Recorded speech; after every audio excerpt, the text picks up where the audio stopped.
As empresas que fazem parte do seu dia a dia estão em uma das maiores bolsas do mundo, a Nasdaq. E a boa notícia é que você pode investir nessas empresas diretamente pela Avenue, sua corretora nos Estados Unidos. Com os dados das ações dos Estados Unidos fornecidos pela Nasdaq em tempo real, o cliente Avenue pode acessar diretamente as maiores bolsas do mercado americano. Entre neste mercado de tecnologia e inovação.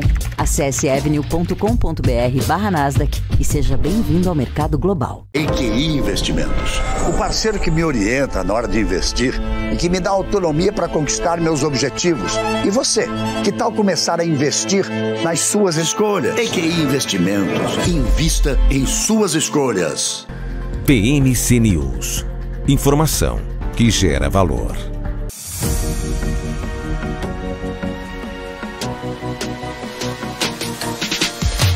PMC News, informação que gera valor.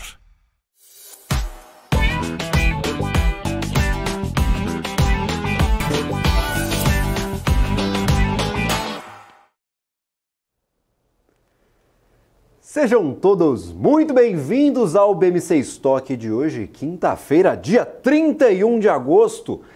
Vai embora, agosto. Não queremos você aqui, ainda bem que o mês está chegando ao fim. Um mês ruim para a nossa Bolsa de Valores depois de 4 meses de recuperação. Aquela maldição dos 4 meses, daqui a pouco eu trago este agregado do mês de agosto, quanto que perdeu ou ganhou a nossa Bolsa de Valores, mas foi um mês realmente bem conturbado. Sem volume, o gringo está indo embora do nosso mercado brasileiro, a Bolsa caiu por 13 dias consecutivos, teve depois disso alguns dias positivos. É verdade. No entanto, nós estamos aqui novamente em patamar negativo, perdendo quase 1%, segundo a minha última leitura. Vamos dar uma olhada no Ibovespa daqui a pouquinho. Em relação a mercados internacionais, temos poucos movimentos aqui nos mercados internacionais, afinal, nós temos um indicador importante a ser divulgado ainda nesta semana, que é, claro, o relatório do payroll, que é o principal relatório de empregos da economia dos Estados Unidos. Ainda nessa semana, tivemos ADP e também relatório de Jolts, que apontaram ali, deram sinais divergentes. Há uma leitura do mercado de que talvez este relatório do payroll ele venha um pouco mais fraco, que é sim um sinal positivo, um sinal de que talvez a política monetária dos Estados Unidos esteja fazendo efeito. No entanto, nós temos este compasso de espera, de aguardo, de pé no freio para os mercados internacionais. Neste momento, quem opera? Apenas o mercado norte-americano. Tanto a Europa quanto a Ásia já encerraram as suas operações. Dow Jones agora 0,03% de queda, então em patamar negativo, mas praticamente em estabilidade. A mesma coisa acontece para a S&P 500, no entanto, do outro lado, 0,05% de alta. Então, ambos os índices, estes índices que são costumeiramente aí associados ao mercado um pouco mais tradicional nos Estados Unidos, embora a S&P 500 tenha bastante companhia aqui de tecnologia também aliada a essa composição das 500 maiores companhias. Então, 0,05% de alta para o S&P 500 e Nasdaq é quem sobe um pouco mais, 0,21% de alta. A leitura do mercado, a expectativa é que para este payroll de sexta-feira tenhamos uma avaliação ali um pouco mais fraca do mercado de trabalho norte-americano e talvez isso anime um pouco mais os investidores. Nós tivemos na sexta-feira passada simpósio de Jackson Hole, nós tivemos também aí a participação, inclusive a mais importante do dia na sexta-feira, a participação de Jerome Powell, foi duro no seu discurso, ainda levantou ali a importância de combater a inflação, de que novos aumentos de juros, caso necessários, seriam aplicados pelo Banco Central dos Estados Unidos, no entanto, nada acima do tom já aguardado pelo mercado. Então, o mercado nutre boas expectativas, boas estimativas para a próxima reunião do Federal Reserve agora em setembro, no comecinho de setembro. Então, 0,06% de queda, 0,03% de alta aí, respectivamente, para Dow Jones e S&P 500. Pouco movimento no mercado norte-americano. Para a Europa, tivemos um movimento um pouco mais amplo, mas também aí sem muitos descontos ou ganhos. DAX na Alemanha, 0,35% de alta, FTSE CAC e índice Eurostoxx fecharam ali próximos de 0,5% de queda. Então, os três principais índices do mercado europeu, que não DAX na Alemanha, que é o maior mercado, fecharam no negativo. DAX foi o único aí se salvando nesta quinta-feira, 0,35%. Lembrando essas operações já estão encerradas, mercado já fechado. Para a Ásia, nós tivemos aí negociações com quedas em Xangai e Shenzhen, então os dois principais mercados continentais lá da China, 0,55% de queda para Xangai, SZSE Component referente ao mercado de Shenzhen, 0,61% de queda. Nikkei 225 fechou no positivo, 0,74% de alta, e o índice KOSPI na Coreia, 0,19% de queda. É óbvio que a gente está falando da Coreia do Sul, não confundam, por favor. Para commodities, principalmente as energéticas, petróleo Brent, 0,49% de alta, petróleo WTI, 0,82% de alta, andou bastante no dia de ontem. Então nós tivemos aí um petróleo WTI que atingiu os 82 dólares. Estava oscilando ali entre 80, 79, até atingindo 78, patamares um pouco mais baixos, mas agora ganhou força novamente, 82 dólares o barril. O que é importante para a nossa dinâmica interna aqui brasileira é o petróleo Brent, serve de base de cálculo para os produtos negociados pela Petrobras, 85 dólares e 64 centavos de dólar. Vou até trazer aqui a defasagem dos combustíveis aqui negociados pela Petrobras, defasagem da gasolina em 9%, para o diesel também 9%, segundo o último relatório da ABICOM, da Associação Brasileira de Importadores de Combustíveis, deste último dia 31. Então, relatório diário foi divulgado hoje pela manhã, 9% de defasagem para a gasolina nos polos da Petrobras e também 9% de defasagem para o diesel, bem controlada, bem abaixo daqueles quase 30% que atingimos em alguns dias antes do reajuste da Petrobras. Então, mesmo com o petróleo subindo, essa defasagem ainda está próxima de 9%.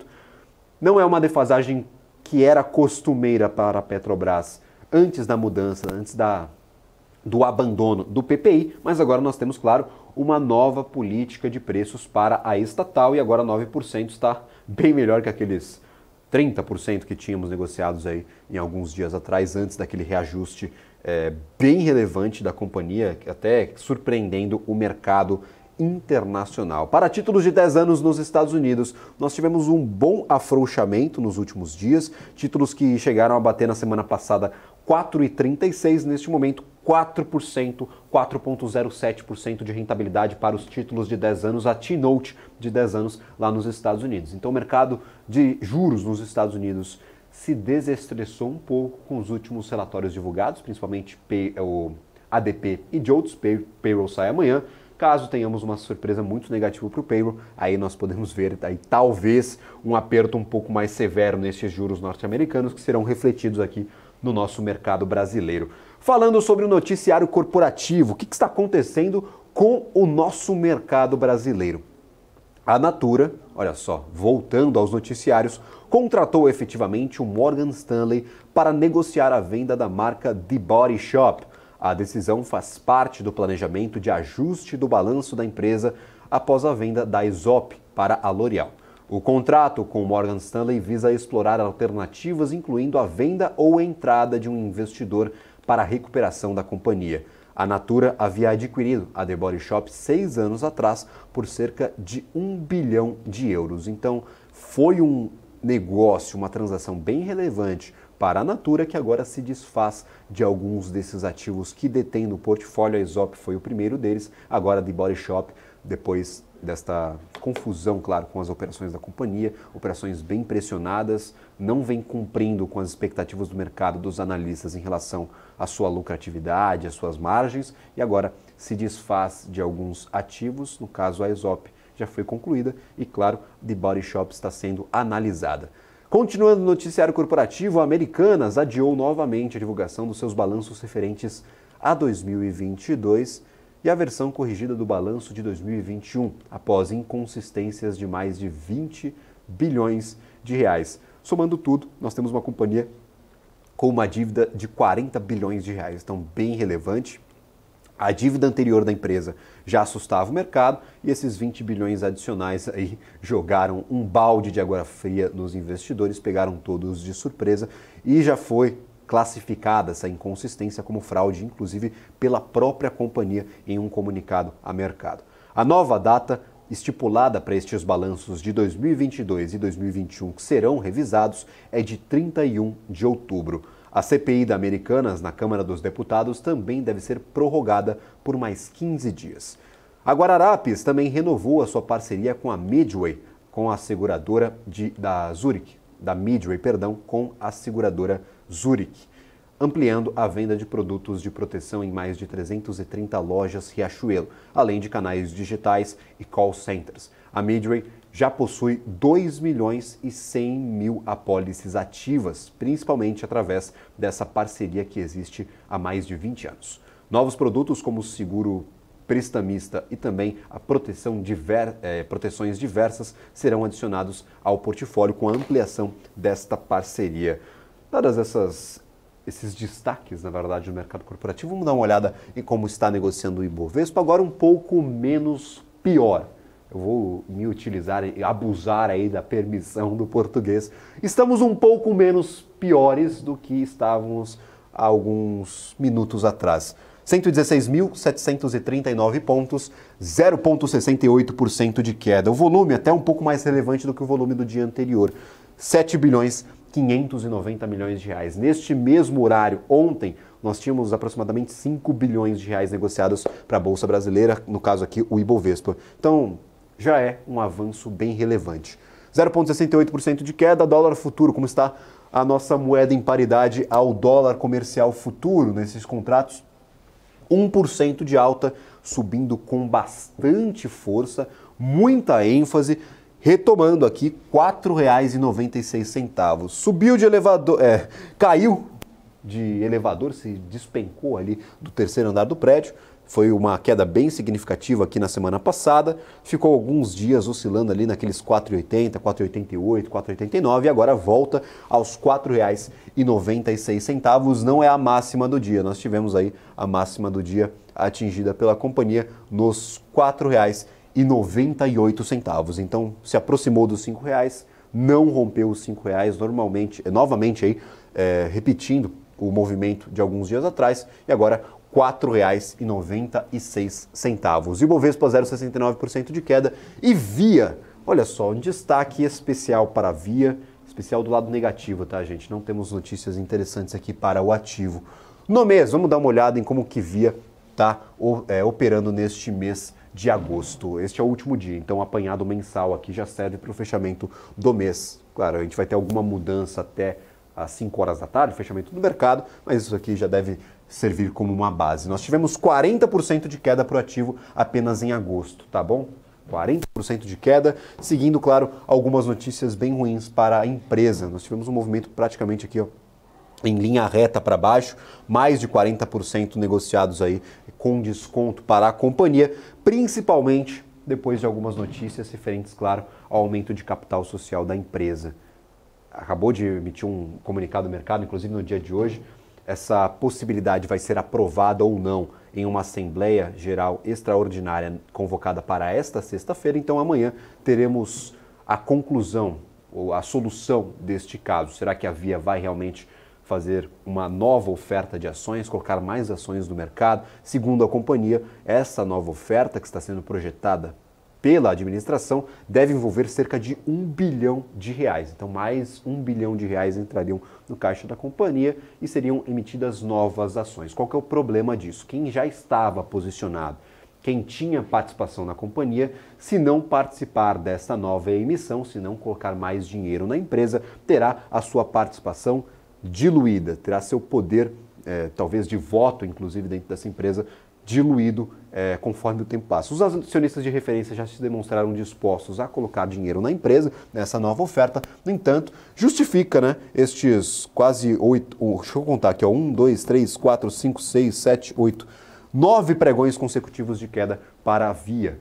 Antiga Via Varejo, apenas Via agora, e também nessa Assembleia deve ser votada a mudança de nome da companhia para Grupo Casas Bahia. Então, são 3 mudanças em um curto espaço de tempo. Via, se aprovada essa mudança, deve mudar para Grupo Casas Bahia a partir desta sexta-feira, caso, claro, os acionistas aprovem tanto a mudança quanto essa nova emissão de ações que deve envolver R$ 1 bilhão. 3,76% de queda para o ativo de Via Varejo, até vinha bem no ano de 2023, vamos puxar um pouquinho aqui para trás. Não vinha muito bem não, eu criei alguma fantasia aqui na minha cabeça. Nós começamos o ano e até o começo deste mês aqui, nós tínhamos uma queda ali um pouquinho menor, cerca de 7, 8%, mas aí o negócio aqui piorou neste começo de agosto e nós tivemos essa queda expressiva de 40%, chegando ao R$ 1,28 negociados para a companhia. Vamos falar um pouco sobre a carteira do Ibovespa. Quem são os principais destaques positivos e negativos do dia de hoje? CVC, depois de subir mais de 16% no dia de ontem, agora devolve essa alta, mas não todo o movimento de alta, 7,30% de queda no dia de hoje. Quem comprou no high de ontem está chorando. Nós temos aí um movimento semanal de 12% de alta. Então, embora tenhamos um forte desconto para a CVC, na semana, neste agregado aí de segunda, terça, quarta e quinta, nós já temos ainda um movimento positivo, 12,33% de alta. No mês, nós temos 14,43% de queda e no ano, 43,21% de desconto para o ativo de CVC, que, como eu mencionava em dias anteriores, em outras ocasiões, nós não temos um ativo que acompanha o setor de aéreas e turismo. São aglutinados aí 3 ativos, Azul, Gol e CVC. Azul e Gol tiveram um baita primeiro trimestre, um segundo semestre ali um segundo trimestre um pouco mais desafiador. No entanto, o CVC não acompanhou esse movimento e caiu aí praticamente durante todo o tempo, 40% de queda neste ano de 2023. Outros ativos relacionados ao setor aí mais voltado a consumo, a setores mais voltados a consumo. É o caso de Soma, 4,42%. Nós temos Gol, 3,64%, dólar disparando, pode também está pesando um pouquinho para a companhia, 3,64%. Magazine Luiza, 3,42%. Grupo Pão de Açúcar com novos descontos. Se eu não me engano, nós tínhamos um ativo negociando a R$ 6,31 depois do spin-off de Êxito. E agora a R$ 5,00. Então já está perdendo bastante valor, mesmo com a separação dessas operações, mesmo com aquele movimento artificial que nós esclarecemos no dia do spin-off. Depois deste movimento, nós temos uma queda relevante aqui para Grupo Pão de Açúcar. Foi de R$ 6,31 para R$ 5,09, que agora são negociados. Minerva em queda novamente, 2,33, adquiriu diversos ativos da Marfrig, 16, se eu não me engano, no total. São unidades de abate que aumentarão o potencial da companhia. No entanto, claro, a alavancagem preocupa o mercado, ainda mais com esses juros altos. O ativo já perde aí na semana 19,69%. Então, bem descontada a ação de Minerva de BIF3. Do lado positivo, nós temos Pets, 3,65% de alta, 3R Petróleo e Prio, 2,49 e 2,76, respectivamente, para Prio e 3R Petróleo. Então, ativos que se destacam positivamente. Olhando um pouquinho mais para volume, nós temos Petri 4 perdendo bastante valor, 1,16%. E do outro lado, Vale 3 segurando um pouquinho estes ânimos do Ibovespa, 1% de alta, voltando aos R$ 65,64. Setor financeiro pesando novamente por Ibovespa. Nós podemos talvez ter uma solução sobre a extinção ou não do pagamento de JCP no dia de hoje. A Haddad pode apresentar essas medidas para aumentar a arrecadação do governo em 2024. Então, há uma apreensão no mercado sobre, claro, o futuro da JCP, do pagamento de juros sobre capital próprio, que é uma ferramenta muito utilizada aqui por instituições financeiras, em especial os bancos. Então, 0,90% de queda para Itaú, Banco do Brasil caindo 1,27%, Bradesco 0,79% de queda, diversos ativos aí do setor financeiro do lado negativo, pesando um pouquinho para a nossa carteira. Vamos então conversar com quem entende, com quem pode tirar aí algumas dúvidas para a nossa audiência e para o próprio apresentador. Gostaria de convidar aqui a nossa tela, Raison Silva. Por favor, nos ajude a entender este movimento. Eu gostaria de começar aí falando um pouco sobre a moeda norte-americana. Caiu de elevador, subiu de elevador, tá novamente em patamares aí que assustam um pouquinho o investidor. Raison. Boa tarde, Gabriel. É bem volátil, né, o câmbio. Isso porque a gente tem muita coisa acontecendo ao mesmo tempo, né?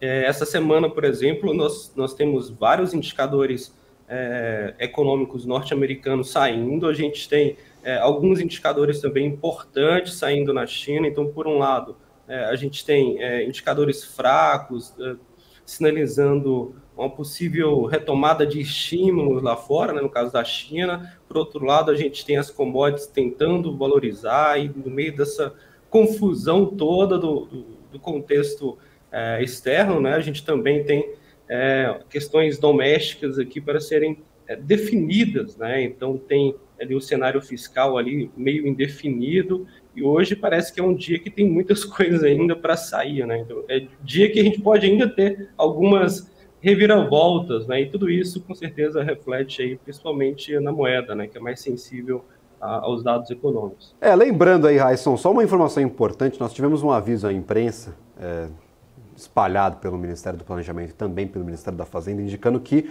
os ministros da Fazenda, Fernando Haddad, e do Planejamento e Orçamento, Simone Tebet, farão um pronunciamento à imprensa agora às 14 horas para entregar este projeto de lei orçamentária anual. Então, daqui a pouquinho, a gente pode adicionar um pouquinho mais de volatilidade ao nosso mercado brasileiro, caso, claro, este projeto de orçamento venha um pouco diferente do que nós esperamos. Então, às 14 horas, daqui 9 minutinhos, nós teremos essa participação, esse pronunciamento dos ministros da Fazenda e também do Planejamento e Orçamento. Então, nosso cenário interno aí também colocando uma pimentinha no olho do investidor, podemos ter talvez algum movimento a partir deste posicionamento, né? É bem possível, né? Sempre trazendo volatilidade. Brasília sempre traz volatilidade aqui para a nossa bolsa.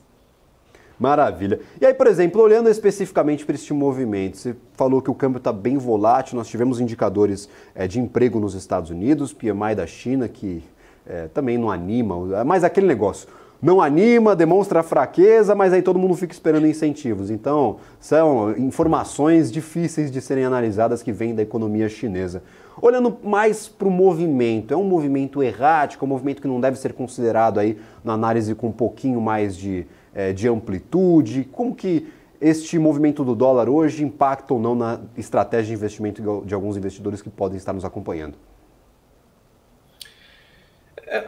Assim, o dólar, né, ele está trabalhando num patamar diferente, né? A gente vinha com um dólar entre ali aquela faixa dos 5 a 5,70, e agora com essa mudança de cenário, tanto externo, né, nessas mudanças que a gente está tendo de perigo de recessão nos Estados Unidos, aumenta ou não aumenta, o fim da taxa de juros lá fora, e isso acabou mudando um pouco o range de negociação do dólar, que agora passa a negociar abaixo de 5, e a maioria dos analistas, né, e economistas estão vendo ali uma faixa de negociação agora entre esse fundo que ele fez aqui próximo dos 5,70, né? Agora a gente olhando para o futuro, né? O contrato dólar futuro, aqui é o mini contrato.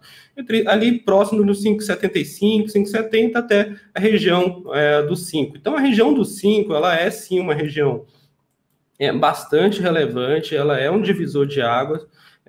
A projeção desse movimento de hoje, né? Claro, hoje é dia de rolagem e tudo mais, mas a projeção da estrutura pode apontar, sim, a possibilidade de um novo teste dessa região ali na casa dos 5, tá? Mas se vai conseguir ultrapassar e voltar a trabalhar acima disso, ainda é muito cedo para a gente falar sobre isso, né? Mas existe, sim, uma expectativa nossa que o dólar, dada a estrutura, volte a testar ali esses patamares aqui que já foi negociado há alguns dias atrás, na região ali dos 5.030, tá? Aqui olhando para dólar futuro. Então, assim, a gente ainda está com expectativa de alta. Agora, se vai passar dessa região, é uma região psicológica muito importante, né? A gente sabe da relevância disso na cabeça do investidor.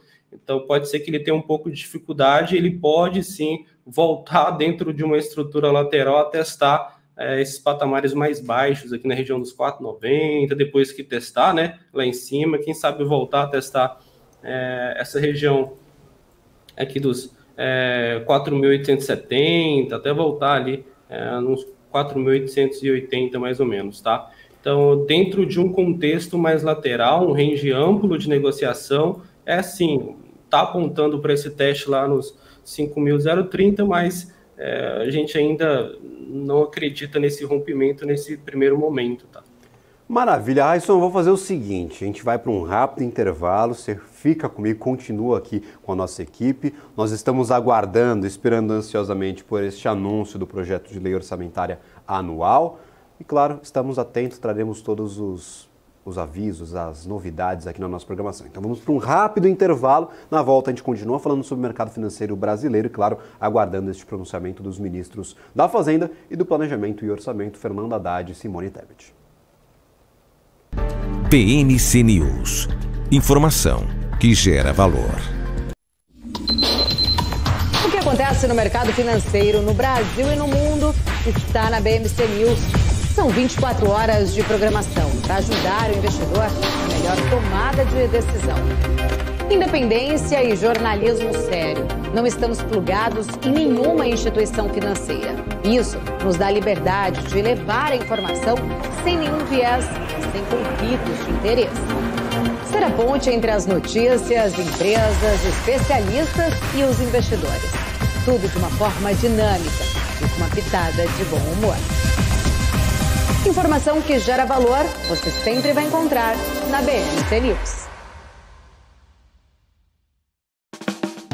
Quem só vê o BTG como um banco de investimentos, não vê todos os benefícios que ele pode oferecer. Aqui você tem a liberdade de ligar a qualquer hora.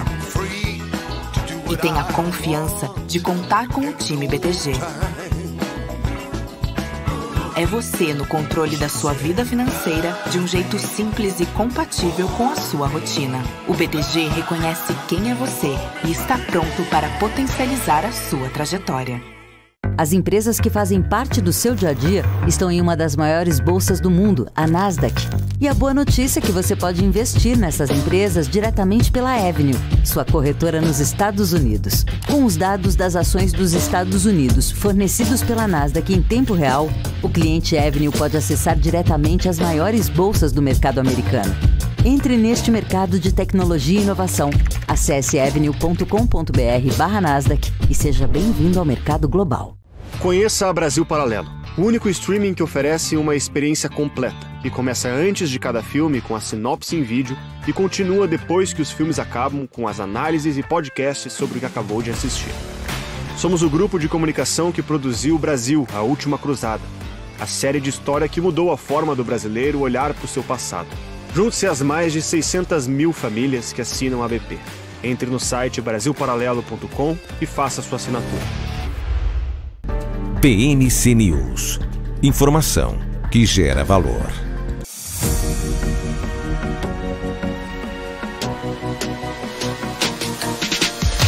PNC News. Informação que gera valor.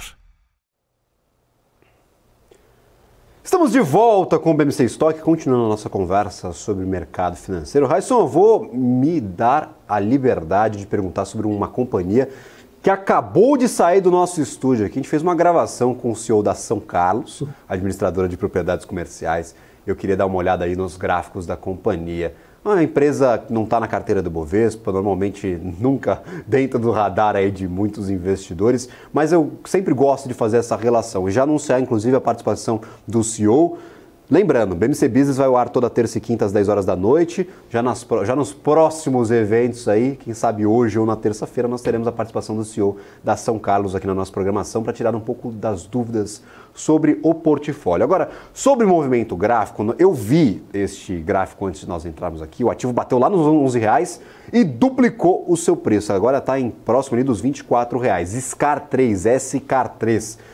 Raisson, é um movimento típico de companhias aí um pouco menores, que não estão no radar, que ficam de fora aí da carteira do Ibovespa? O que a gente pode ter de perspectivas para esse ativo, que negocia com muitas dívidas, mas com dívidas, segundo o CEO, confortáveis em relação ao preço aí do seu patrimônio, ou seja, do preço, do custo do seu portfólio.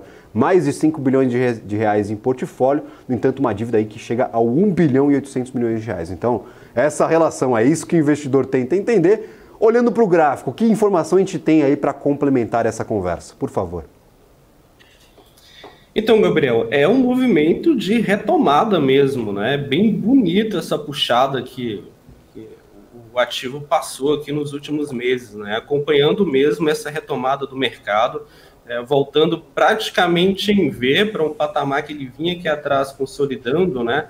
Essa faixa aqui, ele ficou algum tempo aqui, depois deu sequência na tendência de alta e agora voltou praticamente em V para essa faixa de liquidez da região aqui dos 25. Tá bem bacana essa retomada, tá? Por mais que ele esteja aqui querendo sinalizar algum padrão de continuidade para a gente desse movimento de alta, eu ainda esperaria um pouquinho mais, né? Para quem sabe pensar em compras. Eu acho que está bem esticado, né? Puxou bastante na ponta, no movimento de alta, né? E agora está querendo passar por um períodozinho de correção. Eu esperaria ele descer um pouquinho mais, quem sabe voltar aqui para a região dos 21, até mesmo podendo chegar aqui nos 19, tá? Regiões aqui de média longa, mas sim, é um ativo que pelo gráfico diário está querendo sinalizar uma reversão. Agora falta aquele famoso fundo ascendente, né? Para a gente ter uma tendência do ativo e quem sabe já começar a ter uma expectativa do teste dessas regiões aqui do R$40, que é uma região que ele vinha trabalhando há bastante tempo, né? Nos últimos anos. Então, assim, bem legal, tocou essa resistência dos 27, agora iniciou um processo corretivo. Se ele voltar a ceder, acho que até eu vou colocar no meu radar, tá, Gabriel? Tá bem interessante esse ativo. Maravilha! O que aconteceu com a companhia?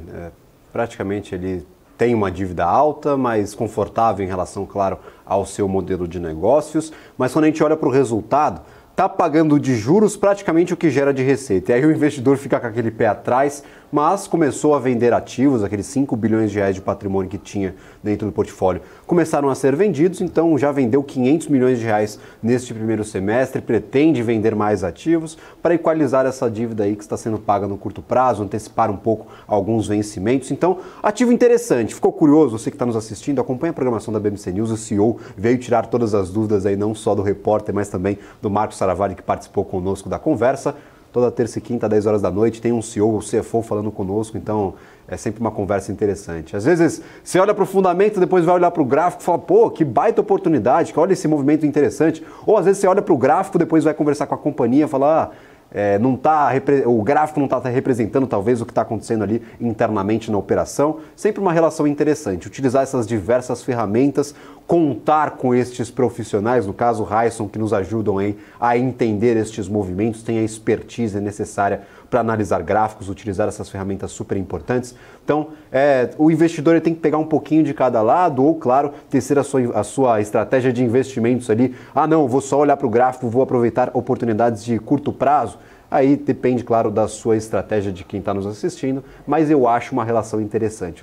Falar com a companhia, olhar para o gráfico, tentar identificar oportunidades, sempre bacana aí essa é a graça da BMC News, é a graça de apresentar programas por aqui. No caso, o Gabriel Monteiro sempre conhece novos modelos de negócio, conhece empresas diferentes, é super interessante, então acompanha o BMC Business. Aisson, me pediram por aqui um ativo que a gente vem falando bastante, mas que vem gerando bastante dúvida. Eu vou até fazer o apanhado do mês. O que está acontecendo no mês aqui no nosso Ibovespa? Eu consigo separar aqui a carteira do Ibov no Profit Pro da Nelogica pela variação mensal. Os ativos que mais se destacam, Pecar, mas tem ali um ajuste patrimonial, fez o spin-off do Êxito, a gente não consegue botar muita fé neste movimento de 40% de queda, mesmo que o ativo esteja assim caindo nestes últimos dias. Agora, o setor de varejo está chamando bastante a atenção. Via Varejo, 9 pregões consecutivos de queda. Talvez tenhamos aí uma nova oferta de ações, o que seria uma notícia péssima para quem já estava posicionado na companhia. R$1 bilhão que podem ser envolvidos nessa nova oferta. E o ativo continua caindo, então 40% de queda só neste mês de agosto. Caiu bastante a oportunidade? Eu sempre sou muito cético a essa análise, a essa avaliação, mas 40% de queda para o ativo que estava chamando a atenção de investidores há alguns meses atrás. Como que você está olhando para este ativo, para o setor de varejo como um todo, mas especificamente para a Via Varejo, que engata aí mais um pregão de queda e uma queda relevante, 3% de queda neste momento? Sempre existe a preocupação com a diluição, né, da sua participação acionária. Se você compra ações, a empresa lança novas ações e você acaba sendo diluído. Isso acaba refletindo, mas por outro lado, né, a gente sempre gosta de olhar ali, de fato, se a quantidade de novas ações é um número relevante, né, e se isso vai compensar, porque, de fato, os patamares que a gente está de taxa ainda, a gente só iniciou o ciclo de corte da Selic, então os patamares ainda são muito altos e a empresa e até o mercado de capitais para arrecadar recursos é bem mais em conta e pode ajudar nesse momento de endividamento alto. Então, a gente tem que analisar com cuidado esses fundamentos, né? Porque às vezes é só uma reação mesmo pontual do mercado, né? De estresse, até porque o próprio setor de consumo está passando por esse momento de realização, né? Depois de tentar reagir, mas a Via foi uma que não conseguiu acompanhar esse momento de recuperação do mercado, e agora o próximo ponto é um ponto que ela chegou a tocar lá em 2016, né? Uma época bem tenebrosa, para quem lembra ali, o início de 2016, a gente estava vindo de um impeachment, vários ativos bem depreciados, e ela está chegando nesse ponto que é a região ali dos 1,10, né? Travei a linha aqui, ela chegou a ser negociada no 1,4, mas essa região aqui de 1,10 é uma região bastante interessante que ela pode estar indo buscar. Então, assim, às vezes, olhando pelo gráfico semanal, né, você pensa assim, olha, já caiu demais, mas ainda tem downside aqui para o ativo, né? Se a gente puxar, ainda tem 15% para chegar nessa região de suporte que, se a gente... É uma região de suporte, mas se for olhar, para quem está afundando, né, naufragando, qualquer pedacinho de madeira ali já serve para flutuar. Mas ainda segue na sua trajetória baixista, e mesmo que a gente tenha aqui qualquer eventual movimento de recuperação para a Via, ela pode voltar nesses 1,74 e bater a cabeça ainda, porque a gente tem uma regra na análise técnica que é a inversão da polaridade. Então, aquilo que antes a gente considerava um ponto importante de suporte, agora passa a ser um ponto de resistência. Então, assim, qualquer compra aqui tem que ser bem analisada, né? Eventual estratégia de contra-ataque, de curto prazo, já sabendo que o ativo, para voltar para as regiões que estavam, vai ter um pouquinho mais de dificuldade do que teve para cair nos últimos dias, tá, Gabriel? Essa diluição, essa nova oferta de ações, R$1 bilhão que podem ser negociados com um lote adicional caso a procura seja alta por essa oferta. R$1 bilhão, agora o ativo está em R$1,29, então está teoricamente ali 800 milhões de ações ali, talvez alguma coisa assim. O número de ações que hoje são negociadas para a Via no mercado é de 1.598 bilhões de ações. Então, se a gente tem 1 bilhão e 500, vai adicionar praticamente mais 1 bilhão de ações no mercado, dá na noção dessa preocupação dos investidores com a diluição do patrimônio, né, Raisson? Forte, né? É um impacto grande aqui.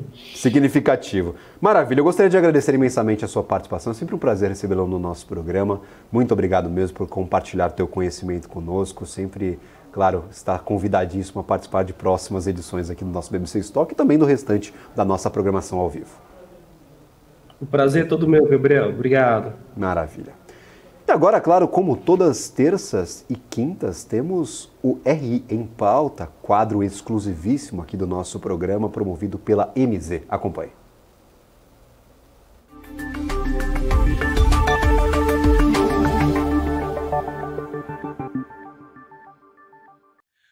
Olá, boa tarde a todos. Eu sou Cássio Rufino, CFO e CEO da MZ, e como vocês já sabem, o RI em Pauta é o nosso encontro para falarmos os principais assuntos que permeiam os bastidores da área de relações com investidores, o famoso RI, com estudos exclusivos do mercado de capitais.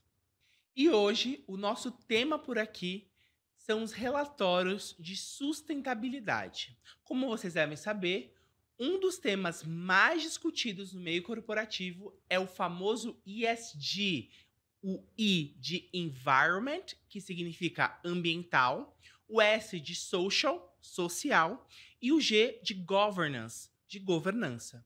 Esse termo ganhou ainda mais relevância nos últimos anos, principalmente depois da Covid. e os efeitos nocivos das mudanças climáticas. O ESG corresponde a práticas voltadas para a sustentabilidade do negócio e a perenidade das organizações, ou seja, geração de valor no longo prazo para todos os stakeholders. Por isso, mesmo não sendo uma obrigatoriedade da CVM, cada vez mais companhias têm adotado relatório de sustentabilidade e o relato integrado, que se diferenciam por ser mais conciso. Esses dois documentos se tornaram balizadores, ou seja, um verdadeiro termômetro das práticas ESG das companhias, mostrando em números o engajamento delas com a agenda sustentável. Diante da importância que esses documentos possuem atualmente para o mercado de capitais, a MZ divulga periodicamente estudos sobre o tema. Então vamos ver juntos alguns dos dados sobre o estudo dos relatórios publicados nesses primeiros 7 meses do ano de 2023. Lembrando que o estudo completo está disponível aqui no QR Code na tela de vocês. Vamos lá! 152 companhias de 20 setores diferentes arquivaram seus relatórios de sustentabilidade ou relato integrado na CVM até o dia 31 de julho de 2023. Cerca de 1/4 dos documentos são relatos integrados, portanto, a grande maioria, mais de 75%, são relatórios de sustentabilidade. Eneva foi a única companhia a arquivar os 2 tipos de relatório. Destaco também os setores de varejo e saúde, com 19 e 16 documentos arquivados, respectivamente. Quando falamos de valor de mercado, vimos que 55% das companhias que disponibilizaram os documentos na CVM possuem um valor de mercado entre 1 bilhão e 10 bilhões de reais cada. Juntas, elas ultrapassam 3 trilhões de reais. 97% das empresas que arquivaram os documentos na CVM são da categoria A, ou seja, podem emitir ações. Entretanto, é válido ressaltar que esses 3% restantes representam empresas que não possuem ações emitidas, mas que optaram por já fazer e divulgar esse tipo de relatório. Isso mostra pra gente uma preocupação constante das companhias com essa agenda sustentável e na geração de valor para todos os seus stakeholders. Já quando se trata de segmentos e índices B3, podemos ver que 65% das empresas pertencem ao novo mercado. Mais uma vez, destaco aqui que o segmento novo mercado é um segmento da B3 que exige as melhores práticas de governança. Então, é natural que ele tenha uma maior participação das companhias. Continuando no estudo, os dados mostram que 64% das companhias arquivaram relatórios de sustentabilidade ou relato integrado estão presentes no Ibovespa, que é o principal índice da bolsa. E um detalhe que nos chamou a atenção é que 39% das companhias que arquivaram este tipo de relatório fazem parte do índice da Small Caps, aquelas empresas de menor capitalização. O que comprova que o tamanho da companhia não interfere na demanda de todos os investidores e stakeholders. E se pegarmos a média de performance de todas as companhias que divulgaram relatório de sustentabilidade ou relato integrado em 2023, apenas o setor de alimentos e bebidas apresentou um desempenho negativo. Todos os demais setores apresentaram uma performance positiva até o final de julho de 2023. O estudo ainda conta com diversos temas importantes, então para quem quiser acompanhar na íntegra, basta acessar o website da MZ. E este foi o nosso RI em Pauta, com a MZ empoderando os profissionais da comunicação financeira a gerarem mais valor para seus stakeholders.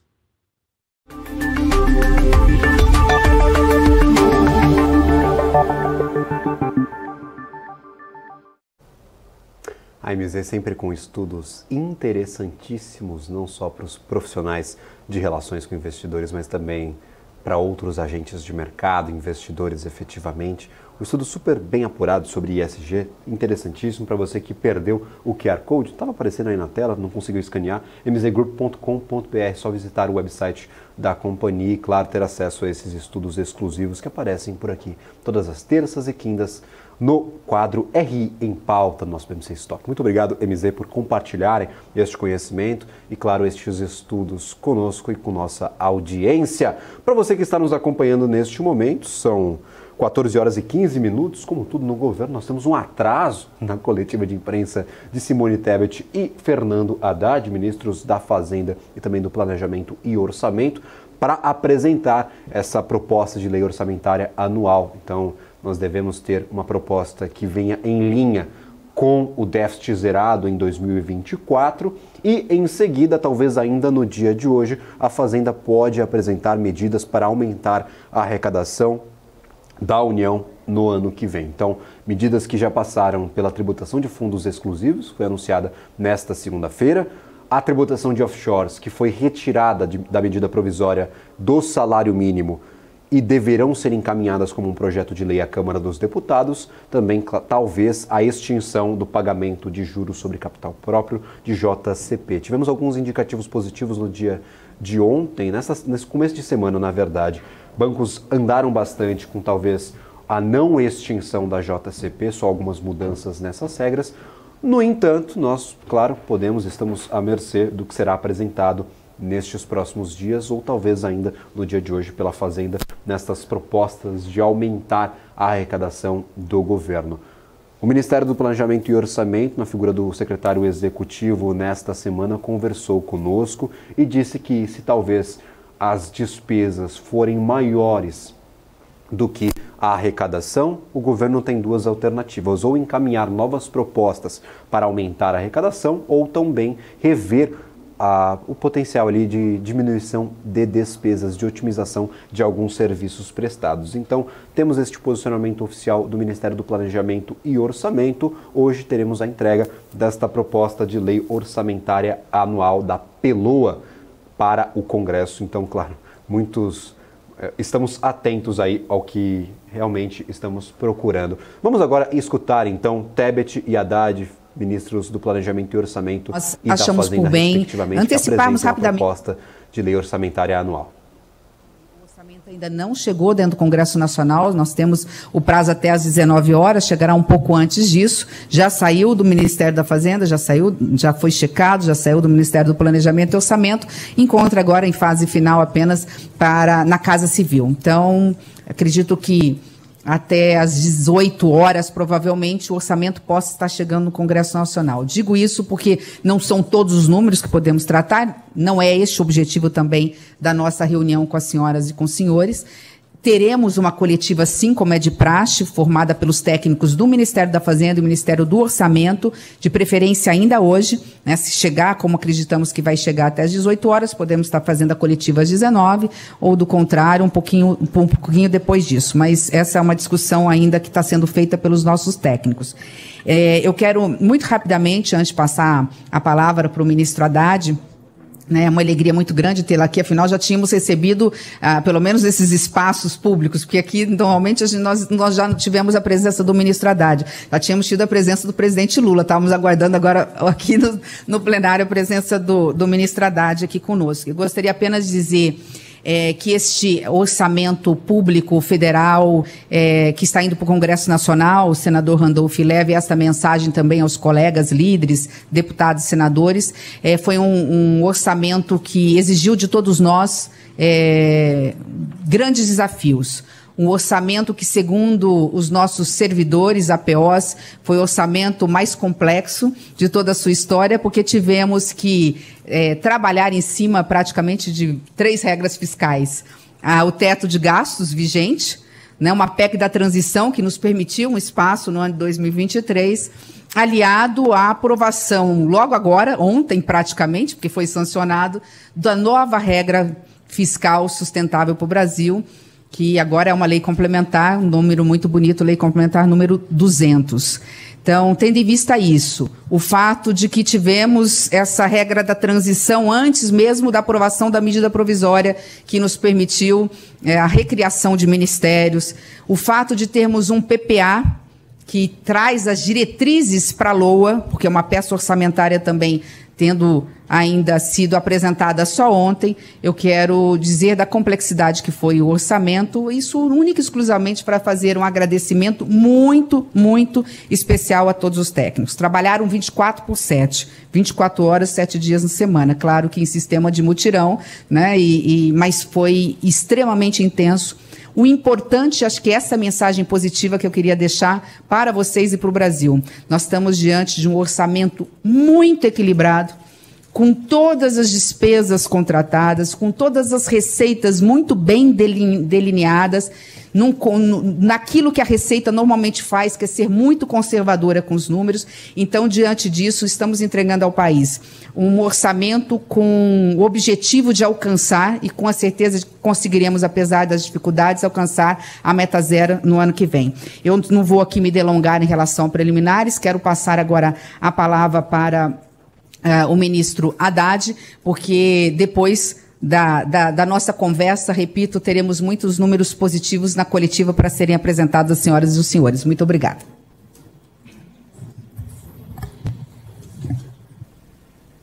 Boa tarde, Randolph, senador querido. Boa tarde, ministra Simone. Boa tarde, senhoras e senhores. Olha, eu queria dizer que estou muito orgulhoso do trabalho que foi feito pelo Ministério da Fazenda, em conjunto com Planejamento e agora a Casa Civil, que nos ajudou muito a formatar os atos necessários para a gente poder entregar o orçamento que chega hoje ao Congresso Nacional.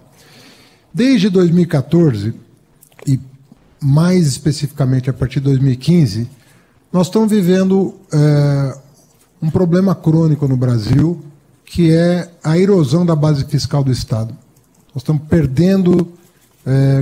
estamos perdendo condições de equacionar o problema orçamentário e demonstrar uma robustez do Estado brasileiro, que tem que ser capaz de enfrentar os seus desafios constitucionais, os seus problemas eventuais, como foi o caso da pandemia, mas sempre com capacidade de responder aos problemas financeiros que acabam por acontecer em virtude de situação externa, né? Já tivemos várias crises de 2008 para cá, mas com a capacidade de sempre demonstrar a capacidade do Estado brasileiro responder aos desafios que estão colocados, tanto do ponto de vista social, quanto do ponto de vista econômico-financeiro. Então, eu penso que o marco fiscal, que foi aprovado e sancionado ontem, e eu sempre agradeço muito a diligência com que Câmara e Senado atuaram sobre o assunto, vamos nos lembrar que o marco fiscal era para ter sido entregue em agosto pelo Executivo ao Legislativo nos termos da PEC da transição. Ou seja, ele deveria estar chegando agora no Congresso Nacional. Mas, diante de muitos clamores sociais de que o teto de gasto fosse substituído por uma regra que desse conforto ao país, né, do ponto de vista da sua sustentabilidade financeira, nós antecipamos, senador Randolph, em praticamente 4 meses a remessa do marco fiscal para a Câmara dos Deputados. E conseguimos sancioná-lo no mês em que ele deveria estar indo para o Congresso Nacional. Então, isso foi correta, essa decisão. Essa antecipação foi uma decisão de comum acordo da área econômica com o presidente da República, e eu penso que é um marco apertado, difícil, é um marco... eu não conheço regra fiscal no mundo que tenha as características da brasileira, pela sua rigidez, ela é uma regra rígida, e ela endereça um assunto muito tranquilo. A despesa ela vai ocorrer dentro de uma canaleta que vai de 0,6% a 2,5%, a depender das receitas programadas para o ano seguinte. Ou seja, estabeleceu-se que a despesa vai crescer abaixo da receita de forma consistente, né? Ou 70% ou 50%, e isso afasta o que os economistas chamam de risco de cauda. Ou seja, a tendência é convergir, né? Receita e despesa tendem a convergir, uma vez que, por uma série de medidas aprovadas no Congresso Nacional, eu gostaria de citar 3, o aporte de recursos para o Fundeb, que cresceu de 10% para 23%, piso nacional da enfermagem, o Bolsa Família, que foi aprovado no meio do processo eleitoral, tudo isso impacta do ponto de vista da despesa do orçamento público, né? Então nós sabíamos, porque aprovamos a PEC da transição para não negar ao cidadão aquilo que foi endereçado durante as eleições, nós sabíamos que teríamos que encontrar uma fórmula de marco fiscal que fizesse essa distância entre receita e despesa cair a ponto de zerar. A questão que ficou pendente é assim, em quanto tempo nós vamos zerar, né? Em quanto tempo essa dinâmica vai aproximar o Brasil da sustentabilidade? Primeiro, zerando o déficit, e segundo, depois gerando o superávit necessário para que as contas públicas se acomodem num patamar de equilíbrio, sobretudo visando uma trajetória de estabilidade ou queda da dívida pública, que é o objetivo inicial de dar sustentabilidade para o Estado brasileiro, sem que ele se desencumba das suas obrigações constitucionais, né? Então, o esforço que foi feito desde o final do ano passado, vocês hão de se lembrar que nos últimos 10 dias do ano passado, uma série de medidas foram tomadas pelo governo anterior no sentido de desonerar, né, uma série de tributos que iam colocar em risco os resultados almejados esse ano. E foram várias ações. O presidente Lula, no dia 1º de janeiro, revogou uma série de medidas. O Supremo Tribunal Federal deu vitória para o governo numa série de medidas que foram afastadas, né, pelo Poder Judiciário, e, portanto, nós conseguimos recuperar uma boa parte disso, não tudo, infelizmente, mas uma boa parte disso. Depois teve uma série de medidas no dia 12 de janeiro, dentre elas a MP que restabelecia o voto de qualidade no CARF, MP que caiu, como vocês sabem, e foi aprovada como projeto de lei em regime de urgência, e ontem recebeu a aprovação do Senado Federal de forma terminativa, né? O que republicaniza a Receita Federal. Era o único lugar do mundo em que a Receita Federal havia sido privatizada. Teve o problema todo com os governadores e prefeitos, por conta das leis complementares do ano passado. Em março, conforme determinação do presidente Lula, estabelecemos o acordo de 26,9 bilhões de reais com os governadores. Isso acaba refletindo nas contas municipais, porque o repasse é feito, né, para os prefeitos, mas por conta do rombo que o Supremo Tribunal Federal entendeu que as leis complementares do ano passado, também no meio da eleição, ocasionaram as contas públicas estaduais e municipais. Então, vejam vocês que, desde o primeiro dia do ano, tudo que se faz na área econômica é corrigir distorções, deslizes, abusos, e dar sustentabilidade para despesas que foram aprovadas no ano anterior e que dialogam com anseios populares legítimos. Não é uma tarefa simples, porque tudo isso envolve muitos recursos, não são programas pequenos. Nós estamos falando de um incremento do Fundeb de 30 bilhões, do Bolsa Família de 50, do piso de enfermagem de 20. Nós estamos falando de muitos recursos, e isso tudo está exigindo as providências que nós estamos tomando para equacionar para o futuro a questão orçamentária. O que fizeram Tesouro e Receita, além da Secretaria de Política Econômica, foi encontrar na nossa legislação e com as vitórias que nós obtivemos nos tribunais superiores, quais as medidas necessárias para reequilibrar o orçamento público. E foram as que foram endereçadas para o Congresso Nacional. Então, nós tomamos uma série de medidas, foram endereçadas para o Congresso Nacional uma série de medidas para reequilibrar o orçamento. A principal aprovada ontem pelo Senado, a do CARF, lembrando que nós temos um estoque grande de pré-acordos estabelecidos com contribuintes que querem regularizar a situação perante a Receita Federal e que estavam aguardando uma deliberação final do Congresso Nacional para realizar esses acordos que estavam programados desde o começo do ano. Infelizmente, a medida provisória não foi aprovada, nós temos aí 8 meses de defasagem, mas estamos trabalhando agora com a segurança jurídica necessária para estabelecer os acordos com os devedores que envolvem causas bilionárias que dependiam de uma solução final da Receita Federal. Como vocês observaram na lei do CARF, há uma série de benefícios para aqueles que, porventura, obtiverem um empate no CARF e poderem saldar suas dívidas com alguns benefícios que o Congresso julgou conveniente adotar.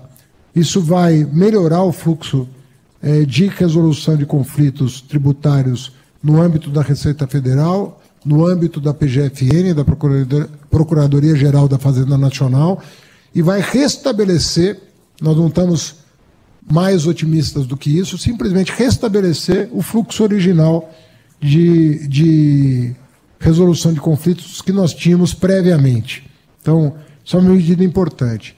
A segunda medida, que também já está no Congresso Nacional, já está publicada no Diário Oficial, é a que disciplina a vitória que obtivemos no Superior Tribunal de Justiça, aliás, uma vitória por 9-0, né, e que era outra fonte de drenagem de recursos públicos, que inclusive prejudicavam os municípios brasileiros.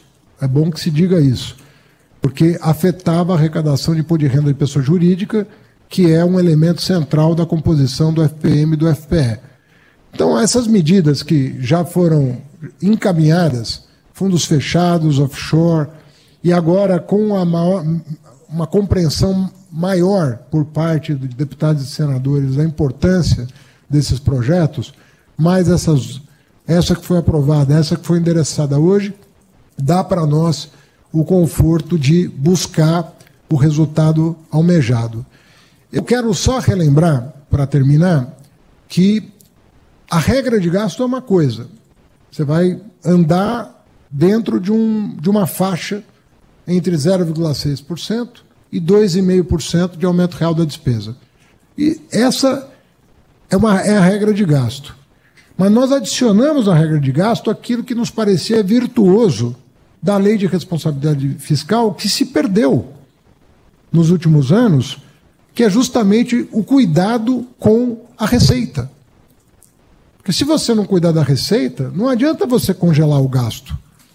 Você vai abrir um problema do seu orçamento. Você congela a receita, desagrada todo mundo e perde, congela a despesa, desagrada todo mundo e perde receita, o teu problema do resultado primário é o mesmo que se a receita não tivesse congelada e você corresse com a despesa acima da receita. É o mesmo problema. Só que esse problema estava ocultado pela maneira como se estabeleceu a política fiscal no país. Tanto é verdade que, se vocês tomarem de 2015 para cá, o déficit primário acumulado em 8 anos, 2015 a 2022, foi de 1 trilhão e 700 bilhões de reais. O país não quebrou por isso, né? Estamos aqui, mas isso implicou um abalo, né, nas contas públicas, sobretudo no crescimento econômico. Porque, inclusive, houve muito desperdício nisso, né? Uma série de concessões que foram feitas que não representaram nenhum ganho para a sociedade. Então, nós queremos voltar, nós queremos ter a regra de gasto que foi aprovada, mas nós queremos voltar a jogar a luz sobre o problema do resultado primário, para que nós possamos restabelecer uma disciplina no país que dê conforto para todo mundo, sem prejudicar o cidadão que depende dos serviços públicos do Estado brasileiro. Então, eu queria terminar agradecendo até aqui. Nós tivemos só vitórias. Não posso reclamar do tempo que foi necessário para aprovar as medidas, porque eram questões muito sensíveis, né, e questões que envolveram lobbies muito poderosos, legítimos alguns.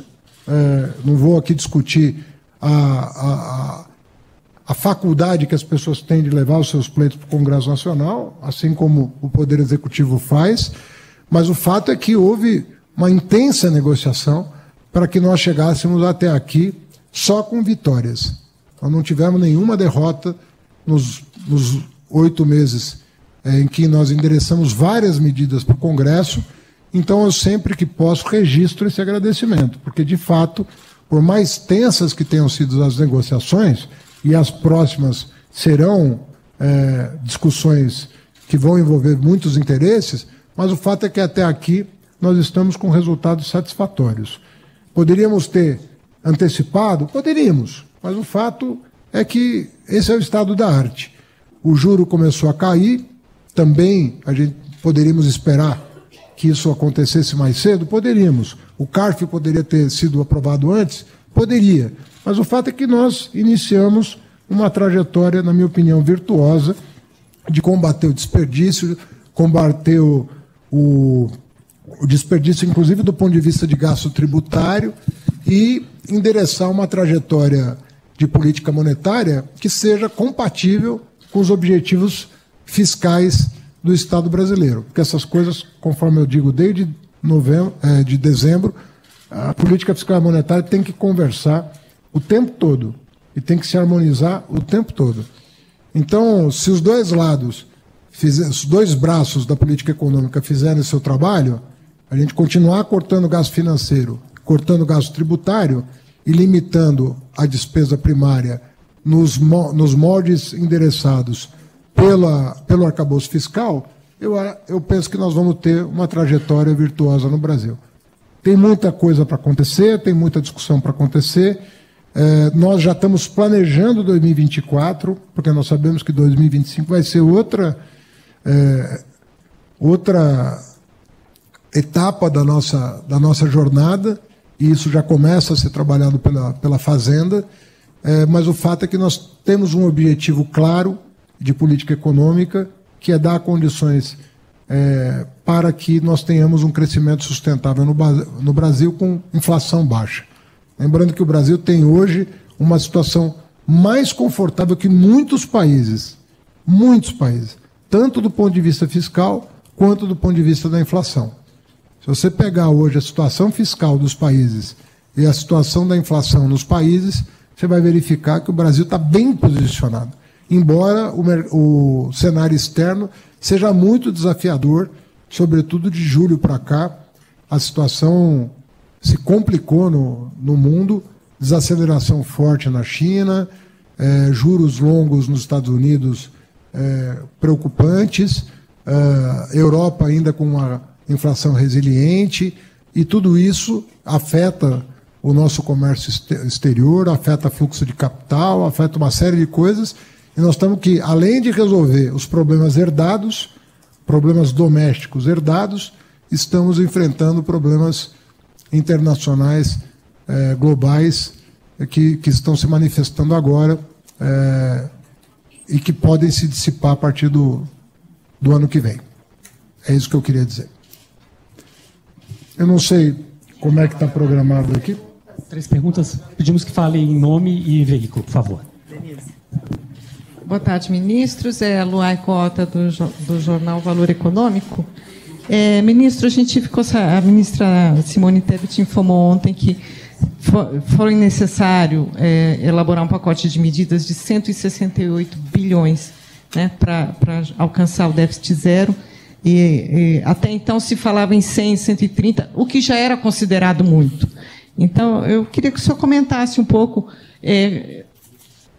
a factibilidade dessas medidas que estão sendo apresentadas. E também, se eu posso pedir aqui mais um comentário, agregar uma segunda pergunta, também há no Congresso algumas pressões, algum pensamento sobre a necessidade de olhar para o lado das despesas também, na busca desse equilíbrio orçamentário. Por exemplo, com a reforma administrativa. Gostaria de ouvir sua opinião sobre isso. Obrigada. Olha, nós procuramos ser muito fiéis àquilo que a área econômica da Receita Federal e do Tesouro Nacional recomendaram que constasse do orçamento. Os técnicos vão abrir os números para vocês e discuti-los com a transparência devida. Mas eu acredito que a área, de um certo ponto de vista, a Receita Federal, ela tem sido até muito conservadora na projeção de receitas ordinárias ou recorrentes, como a gente chama. Não foi diferente nesse orçamento. A receita recorrente prevista no orçamento de 24, ela está estimada na forma que a Receita costuma estimar, né? Você sabe que, se você abrir os modelos da Receita Federal, o peso do IGP, por exemplo, é muito grande para a projeção de receita futura, o peso do IGP. E o IGP, como você sabe, está com uma forte deflação esse ano. Então, quando você, em julho, teve a maior deflação do IGP, que é justamente o indicador que é utilizado pela Receita para projetar o futuro, você teve aí, foi para o orçamento aquilo que o modelo determinou. Porque esses modelos não tem política que põe a mão. Eles são feitos pelos técnicos da Receita, que assinam os pareceres, assinam de próprio punho os pareceres e encaminham para o Tesouro Nacional e depois para a SOF. Então não tem. O que é discrepante da despesa, que a despesa geralmente, quando quem projeta, você projeta pela inflação oficial, que é positiva, né? Então você tem aí uma discrepância entre o IGP e o IPCA que acabaram se refletindo na peça orçamentária, o que nos obrigou a tomar medidas que talvez nós endereçássemos só o ano que vem para o Congresso Nacional. E nós antecipamos a remessa para o Congresso Nacional. Eu não... aí você está pedindo demais. Eu estou dizendo que algumas medidas que a gente estava escalonando, a gente mandou justamente para antecipar. Agora, se amanhã a receita recorrente surpreender favoravelmente em função da queda do juro, porque é uma relação direta entre a taxa real de juros, a atividade econômica e a arrecadação, isso pode ser revisto, né? Há um novo marco legal das renegociações de dívida tributária perante a Receita e perante a Procuradoria-Geral da Fazenda Nacional, que inclusive foi embutida na lei do CARF. A lei do CARF está nos dando hoje uma condição de negociação muito ampla. E isso vai ser usado a favor do contribuinte e da arrecadação precoce, né? Uma coisa que poderia se estender por anos, nós vamos poder resolver num espaço muito mais breve de tempo, justamente em função da facilidade que a lei do CARF estabeleceu nas transações. Nós vamos ganhar um fôlego negocial ainda superior ao que as transações originais já propiciavam. Mas, conforme eu disse, isso tudo os técnicos, assim que o Congresso tiver de posse do orçamento, vão poder explicitar para vocês, mas a recomendação que foi feita foi de fazer uma peça técnica e desafiadora e demandante.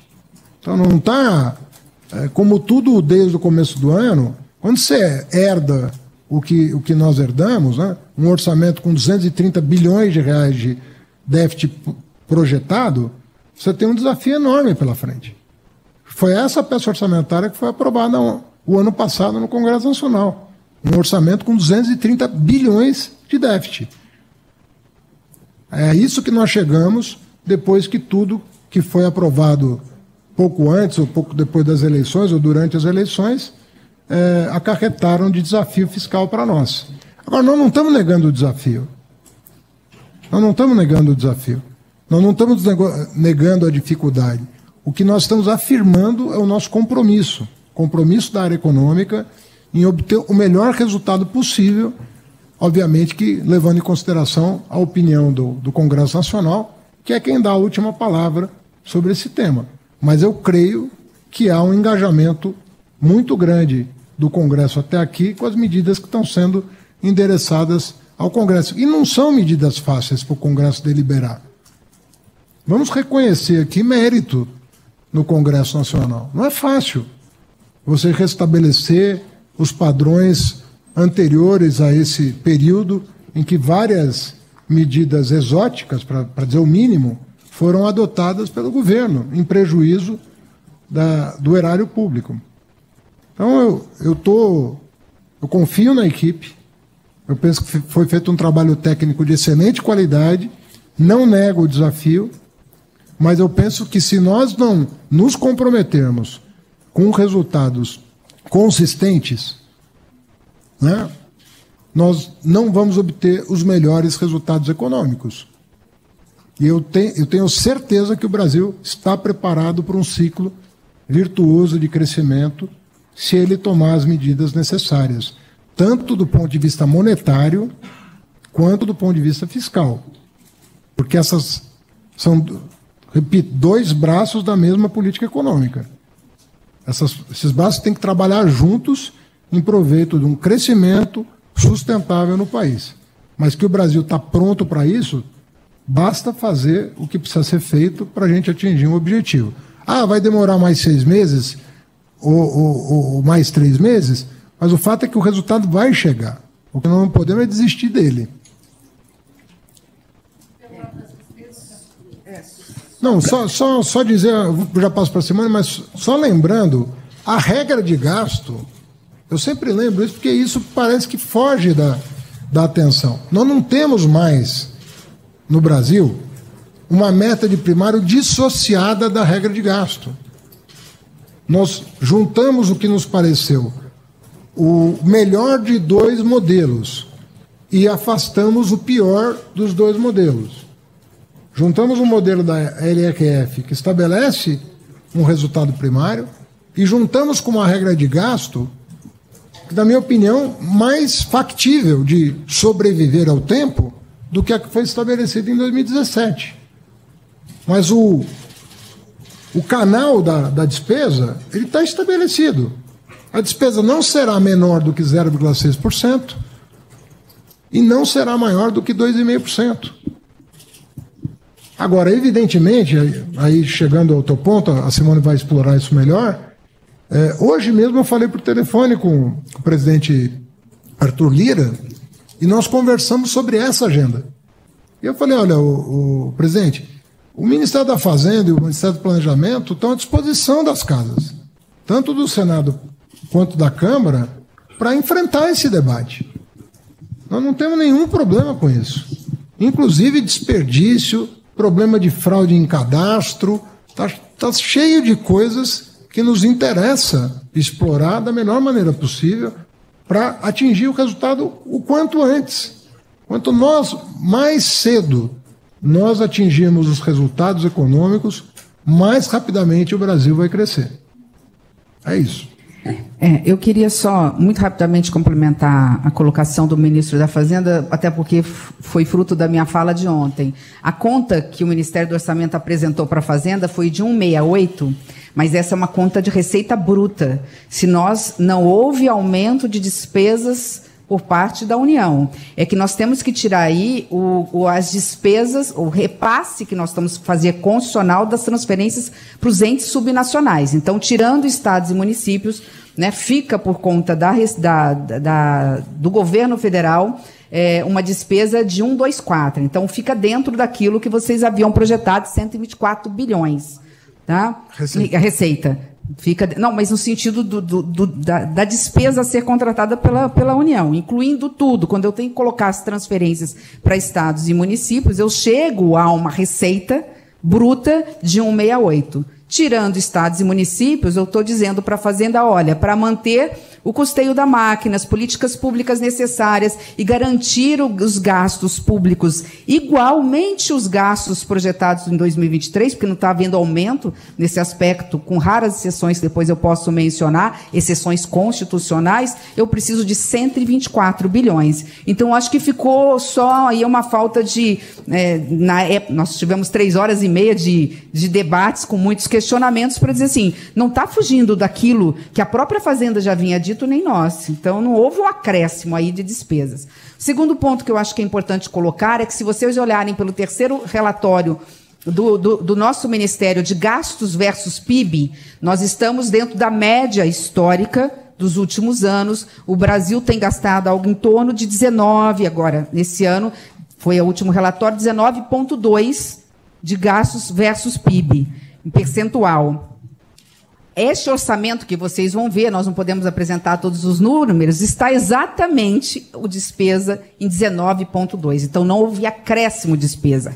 É importante só explicar em relação à esteira, eu vou usar aqui o termo que eu achei ótimo do ministro Haddad, não vou mais, agora vou me assenhorar dessa terminologia. É óbvio que, depois de um déficit social, fruto de uma pandemia, de má gestão e tudo mais, é muito complicado em falarmos que a rotação, a velocidade da esteira dos controles de gastos será o mesmo da esteira da receita. Este é um ano, que é o primeiro ano que nem se fechou, que foi um ano muito difícil, né, que, repito, não vou entrar aqui nos detalhes, nós estamos repondo políticas públicas que foram abandonadas ao longo dos últimos anos. Eu sempre fico numa que para mim é muito cara, para mim não existe política social maior do que essa, não vou falar do salário mínimo e nem da Bolsa Família. Para mim não tem nada mais perene e importante de que um teto para uma família cheia de filhos que ele tem que escolher no final do mês se ele vai pagar aluguel, se vai colocar comida na mesa, ou se vai pagar lá a dívidazinha que fez em algum estabelecimento ou mesmo no banco. Daí a importância do desenrola, mas eu estou falando basicamente do projeto Minha Casa Minha Vida, que ficou 4 anos sem se construir uma casa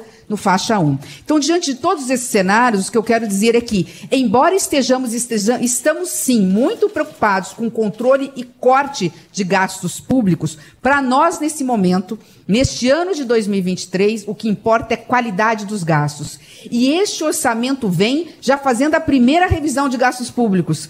Por quê? Porque, embora a relação de despesas versus PIB permanece a mesma ao longo desses anos, a própria determinação constitucional nos impôs, no manejo desse orçamento, que maior parte das despesas sejam direcionadas para aquilo que a população pediu como prioridade absoluta no PPA feito, que foi o PPA mais participativo da história, saúde pública. Só para ter ideia, o espaço fiscal do arcabouço, senador Randolph, de 129 bi, a maior parte desse espaço fiscal foi absolvido pela agora nova percentual que volta a vigorar da Constituição de se colocar 15% da receita corrente líquida para a saúde. Então, vamos entender que gastos são esses. De forma bem objetiva, nos sobrou 55 bilhões de despesas discricionárias. Se nós colocarmos dentro desse cenário todos os... E aí entra... eu vou colocar, vamos lá, que eu acabei ampliando. Então eu vou deixar fechar a sua fala depois. O arcabouço fiscal, do jeito que veio do Congresso Nacional e que foi sancionado ontem pelo presidente Lula, ele abre um espaço fiscal de 128 bilhões de reais. Tá? Dentro de 128 bilhões, eu acho que eu coloquei essa planilha ontem lá. Nós temos despesas com previdências, despesas obrigatórias, despesas que não são obrigatórias, mas que são com fluxo. E quando nós vamos estressar esses números, colocamos as emendas ali, tudo bonitinho. No frigir dos ovos, sobra basicamente despesas discricionárias 9 bi, com fluxo nós temos algo em torno de 55.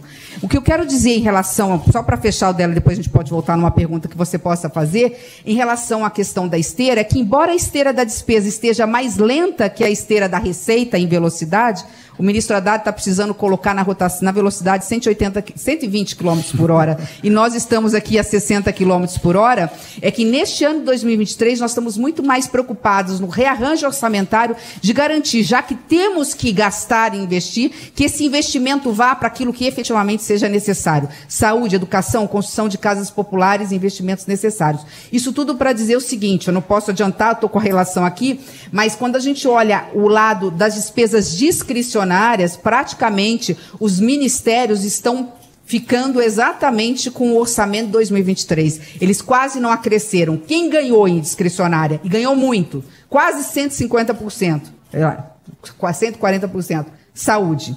Quem ganhou? Uma parte bem menor, mas ganhou, pelo percentual da receita corrente líquida. Educação. E nós ainda tivemos ali o bom senso na GEL de pegarmos uma parte muito pequenininha, que não sei se chegou a 400 milhões de reais, né, para poder dividir um pouquinho para quem não tinha nada. Então, alguns ministérios, como o Ministério da Mulher, Ministério da Igualdade Racial, Ministério dos Povos Originários, o Ministério dos Direitos Humanos, Ministério da Cultura, os ministérios menores tiveram um plus significativo, por quê? Né? 50% em cima de nada é quase nada. Então, eles tiveram ali um ganho. Mas, fora isso, vocês vão ver pelo orçamento que, praticamente, em função do arcabouço e dessas regras orçamentárias que hoje estão engessadas por N fatores, a maioria desses muito ditos gastos públicos foram para aquilo que a população mais quer e precisa. Saúde, educação e a parte de investimentos, que é a parte relacionada especialmente ao investimento no programa Minha Casa Minha Vida. Tá? Boa tarde, ministros, líder. Diana Tomazelli, da Folha. Eu queria falar sobre a meta fiscal. Sei que os senhores já falaram um pouco sobre isso nos últimos dias, mas queria, se pudessem esclarecer melhor o que já que é um compromisso do governo manter esse déficit zero, o que acontece se houver, eventualmente, alguma frustração nesse pacote de medidas que está sendo encaminhado para o Congresso Nacional. O governo vai repor com outras medidas de receita ou vai ter que ficar pactuado ali, inclusive com a classe política, que o governo vai precisar contingenciar recursos no ano que vem? E, se me permite uma segunda pergunta, a ministra agora estava falando da questão de saúde e educação. Queria aproveitar para perguntar se já tem uma definição de como o governo vai endereçar a reformulação desses pisos, já que esse é um debate que vem acontecendo no governo. Quando que a gente pode esperar a PEC para mexer e se já está definida a nova regra? Obrigada.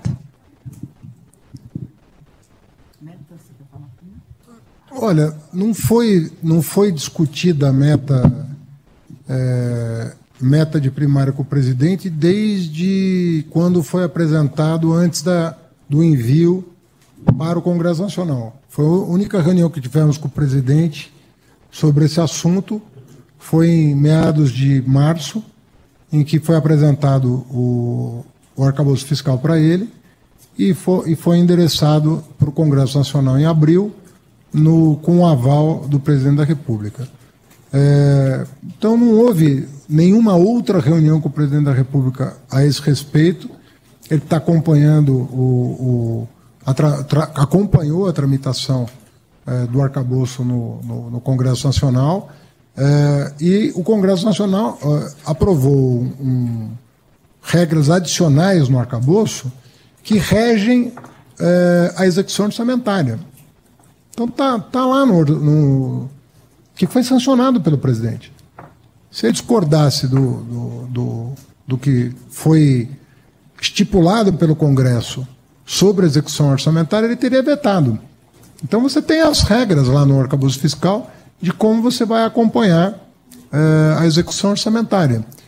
Lembrando que nós temos um limite superior e um limite inferior de gasto, que são as balizas até para que funcione o mecanismo anticíclico que nós quisemos introduzir no Brasil.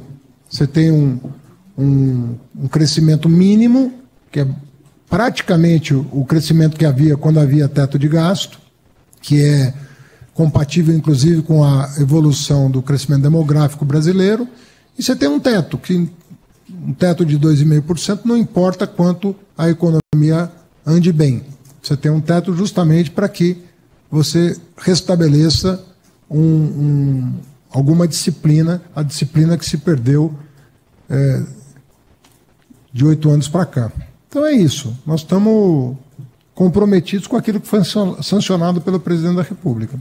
Se você ler o texto da lei sancionada, lá está as indicações de como as coisas têm que proceder.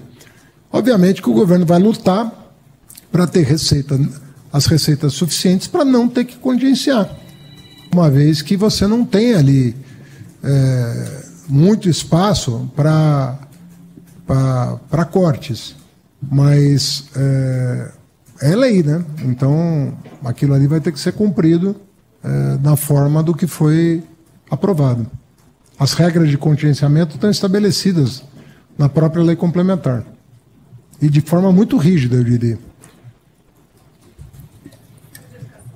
Eu acho que se eu entendi a sua pergunta, você quer saber como nós vamos fazer dentro dessa janela de 2023 em função da nova regra, não do ano que vem, não do orçamento do ano que vem. O ano que vem está resolvido, está no orçamento, está vindo no orçamento de acordo com o novo arcabouço. Por isso que eu disse, então acho que eu talvez não tenha sido clara, por isso que eu disse que daquele espaço fiscal que o arcabouço aprovado abriu para o governo federal, basicamente, ele é basicamente consumido pela saúde, para a saúde. Dos 129 bi, eu vou aqui, eu não sei de cabeça, mas é algo em torno de 50 bilhões. Não é tudo isso, uma parte já estava. É uma parte menor para a educação, aí você tem a parte da Previdência. Então, o arcabouço, na realidade, quando fala, nossa, abrir um espaço fiscal para gastos, né, muito grandes. Quando você coloca, porque o arcabouço, né, o orçamento está engessado no Brasil, o piso de investimento, o piso da educação, o piso da saúde e todo o impacto, por exemplo, da valorização do salário mínimo, você praticamente sobra muito pouco para os demais ministérios. O que, em relação a esse ano, nós já estamos fazendo, não é possível nós sermos penalizados por estar fazendo o dever de casa. No caso, o ministro Haddad está fazendo o dever de casa.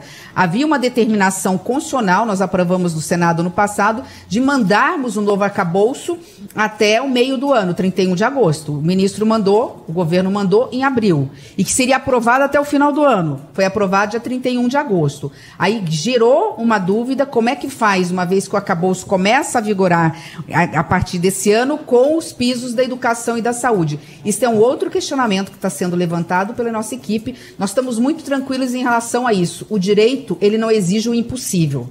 Diante do orçamento que nós temos, né, nós estamos consultando o Tribunal de Contas e o faremos de forma no aspecto formal, para saber em relação à questão da educação e saúde.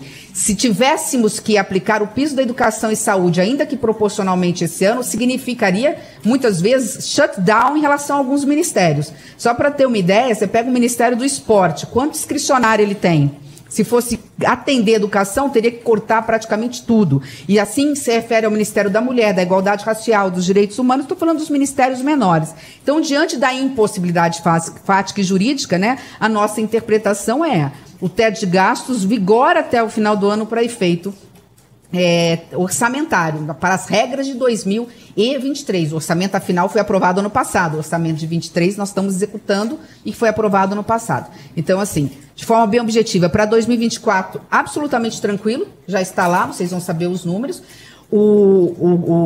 Há um crescimento da discricionária, repito, da saúde de mais de 140%, cumprindo o piso constitucional. E para este ano, nós estamos muito seguros de que há uma impossibilidade jurídica de fazer qualquer alteração. Vamos aguardar agora, depois, o posicionamento também formal do próprio Tribunal de Contas, que tem sido um parceiro nosso, com seus técnicos, no entendimento, na interpretação, inclusive das legislações que estão vindo e que estão sendo aprovadas neste ano de 2023.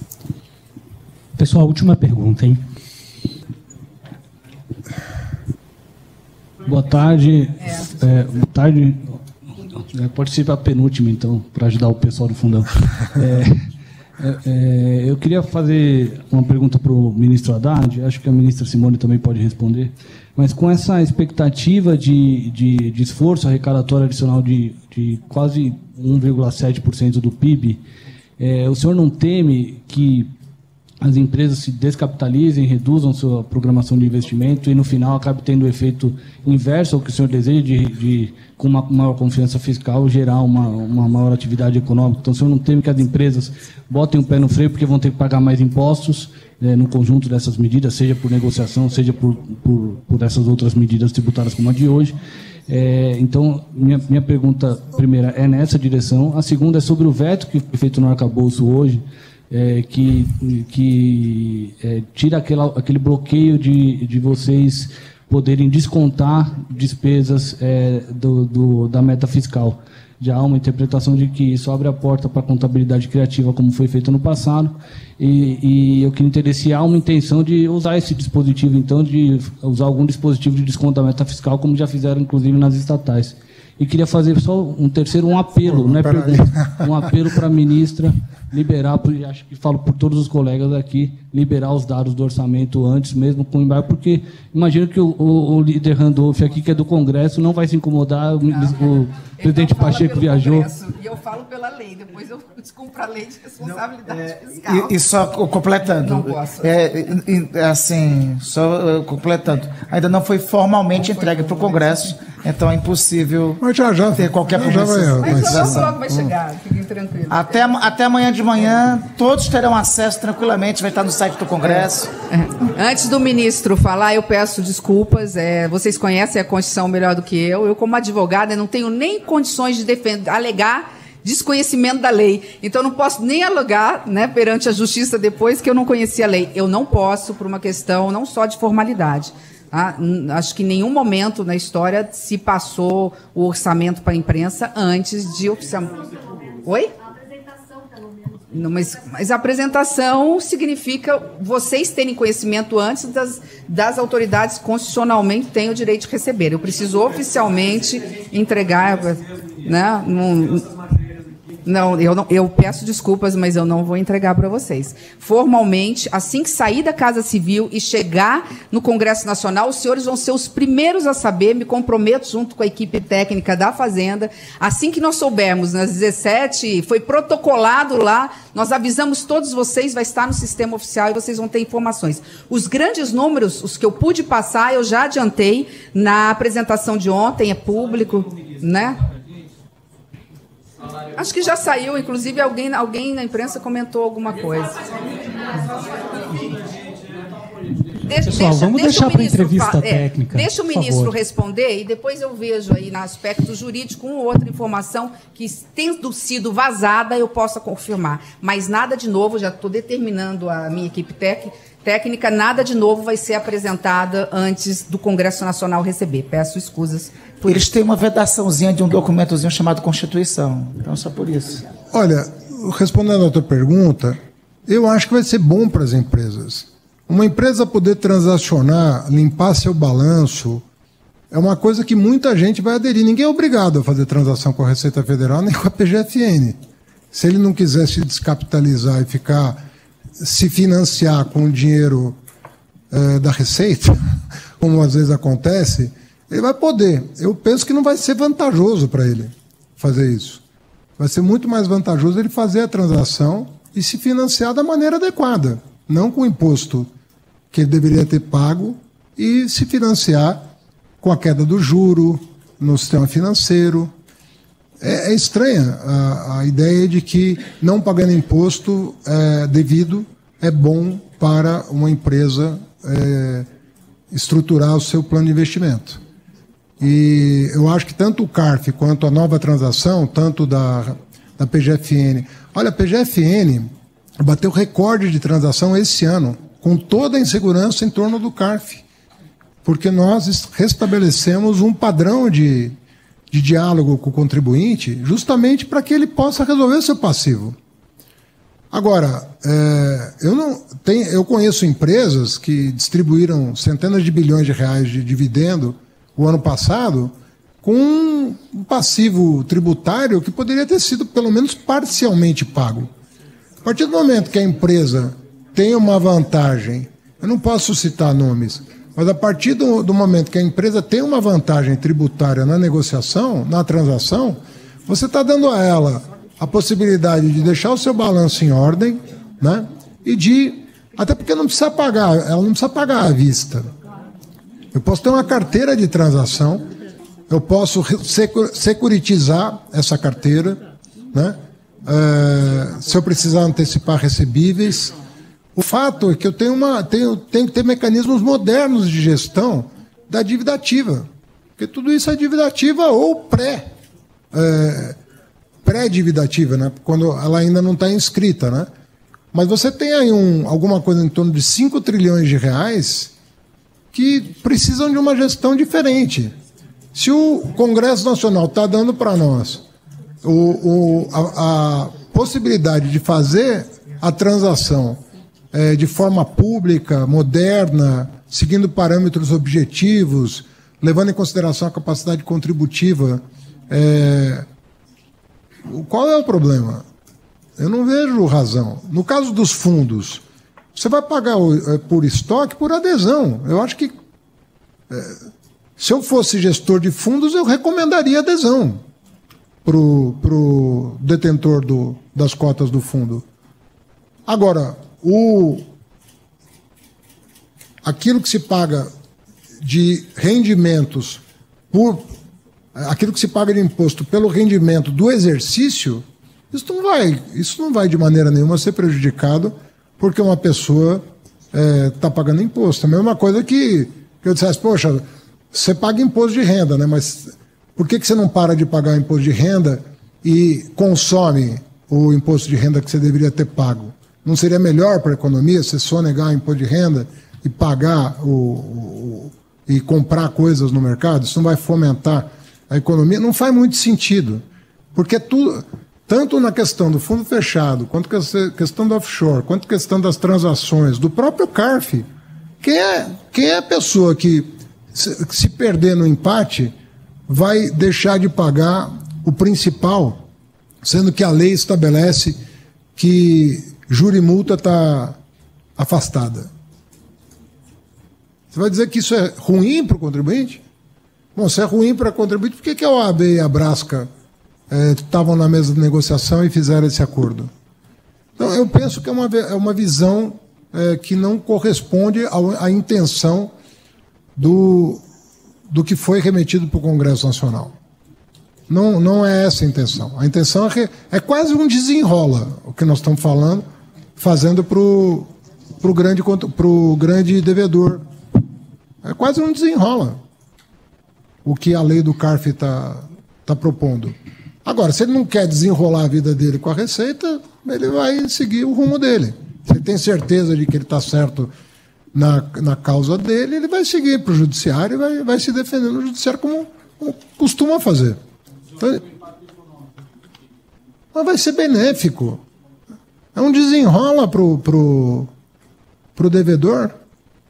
Se ele está seguro da tese dele, ele vai seguir até os tribunais superiores para se defender.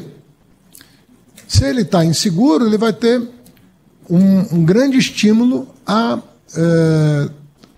quitar o seu débito tributário.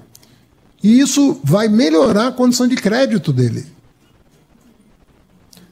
O que a gente não pode mais admitir é a pessoa se financiar olhando para o planejamento tributário. Ele fala, bom, eu não vou pagar, eu fico 20 anos com o dinheiro do contribuinte, com o dinheiro do cidadão, que devia ir para a saúde, para a educação, para o salário mínimo, eu vou me financiar fazendo planejamento tributário. É isso que a gente está tentando resolver. 50% do PIB em dívida em processo administrativo e judicial.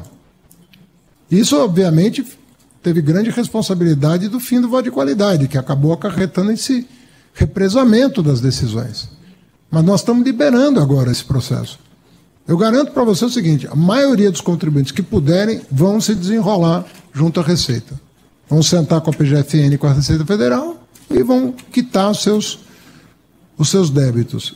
E vão se financiar no mercado de capitais para promover os investimentos se for necessário. Que é uma maneira correta de fazer.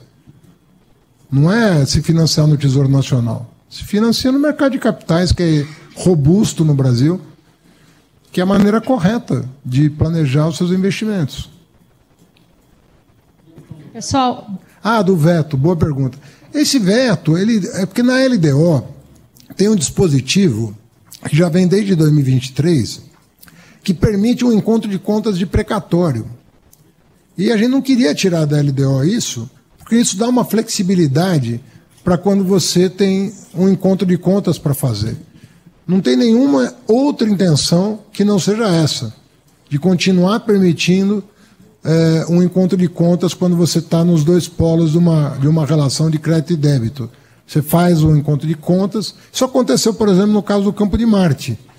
No caso do Campo de Marte foi feito. A União foi condenada a pagar uma indenização pelo Campo de Marte e fez um encontro de contas com a dívida de São Paulo, da cidade de São Paulo, perante a União. Isso não entrou no cômputo do teto de gasto.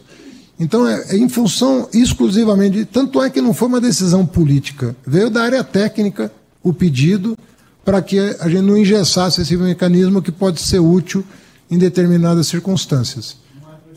Não foi uma deliberação política, não foi a ministra Tebet ou eu, ou o ministro Rui,